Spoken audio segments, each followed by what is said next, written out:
Fala galera, tudo certo? Eu espero que sim. Eu sou o Júnior e esse é mais um vídeo da série Pecados Intocáveis do Jerry Bridges. E se você chegou até aqui, eu pressuponho que você compreendeu o quanto você é pecador e o quanto o pecado pode arruinar teu relacionamento com Deus e a tua própria vida, né? E como prometido no vídeo anterior, hoje eu vou falar um pouquinho para vocês sobre como o autor trata a cura para o pecado. Eu sei que a gente tem tratado um pouco sobre o quanto o pecado é mal e isso pode até deixar a gente meio triste, mas agora vem a solução, vem aquela notícia que é ótima. E para falar sobre essa culpa, o autor dividiu esse tema em 2 capítulos, tá? A gente vai falar do segundo capítulo no outro vídeo e nesse vídeo agora a gente vai falar sobre como se livrar da culpa do pecado.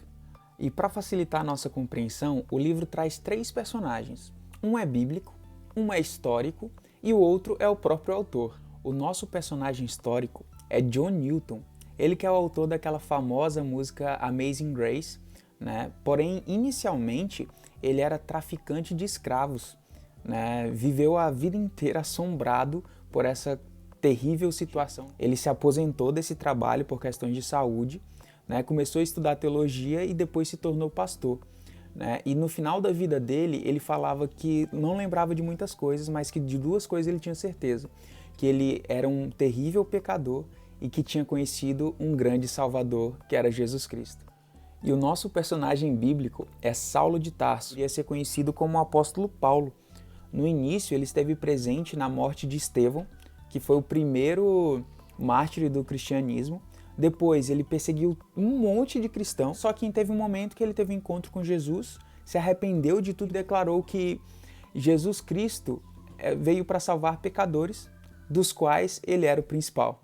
Já o nosso terceiro personagem, o autor, ao contrário dos 2 anteriores, ele se declara como uma criança obediente, um adolescente exemplar, um funcionário de confiança e um marido e pai consciencioso. Um currículo bacana, né? Por que ele precisaria de Jesus, ou por que ele precisaria se arrepender? Um pouco mais na frente, ele fala, depois de declarar todas essas coisas, ele fala o seguinte: mas porém, apesar de tudo isso, já fofoquei, apontei o dedo, guardei ressentimentos, fui impaciente, deixei de confiar em Deus em momentos difíceis da minha vida.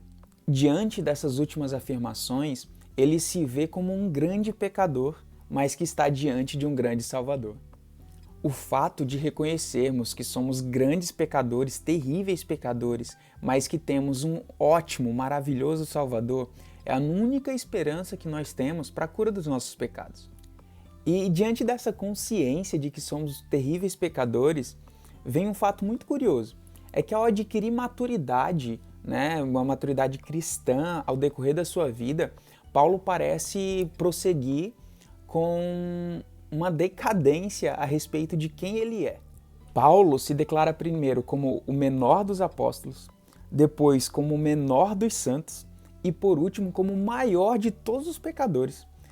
E olhando para a vida de Paulo, a gente vê que essa deve ser a mesma progressão que tem que haver dentro da nossa vida. E um fato muito legal a respeito do evangelho como cura para o pecado é que ele não somente tira a penalidade dele, mas também ele nos livra do poder, do domínio do pecado. E o que seria esse domínio? O que esse remédio tão maravilhoso pode fazer por nós? E para facilitar a nossa compreensão sobre isso, eu dividi o tema em 3 pontos, que é o seguinte.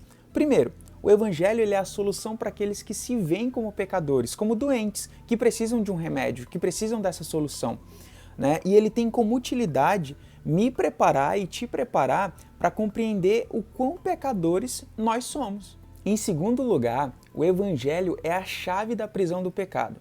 Pelo seguinte, saber que o pecado ele é muito terrível e que nós somos pecadores traz para a gente um sentimento de tristeza gigantesco. Mas o evangelho nos lembra que somos perdoados e por isso ele nos enche de alegria e esperança. E em terceiro lugar, o evangelho ele é o alimento necessário para a saúde espiritual. É ele que é aquele energético que falta para o treino, tá ligado? É ele que vai dar a força, a sustância necessária para você combater o pecado diariamente. E vale lembrar que matar o pecado é uma ordem. E seguinte, é necessário que a gente pregue o evangelho para nós mesmos todos os dias. A gente não pode ficar esperando que outra pessoa chegue pra gente e faça isso. Cara, fazendo isso para nós mesmos, a gente possa fazer isso para outras pessoas também, bem? E a gente serve o nosso propósito em Cristo Jesus, que é levar o evangelho para todo mundo e ao mesmo tempo dar suporte para aqueles que compartilham da mesma fé. E lembre-se, galera, como está escrito lá em Romanos, capítulo 8, versículo 1. Agora, já não há mais condenação para quem está em Cristo Jesus. E esse é o tema mais importante desse livro. Porque não adianta a gente apontar só o problema, a gente precisa apontar a solução também. Se você gostou dessa primeira solução, mostra para um amigo, marca como gostei, comenta aí o que você achou, sua perspectiva, algo que você queira acrescentar, algo que eu deixei de falar. No próximo vídeo a gente vai falar um pouquinho sobre como o evangelho nos liberta do poder do pecado, beleza? A gente vai entrar um pouco mais fundo nesse assunto e daí pra gente fechar a cura do pecado, beleza? Eu espero te ver lá. Até mais. Fica com Deus. Tchau, tchau.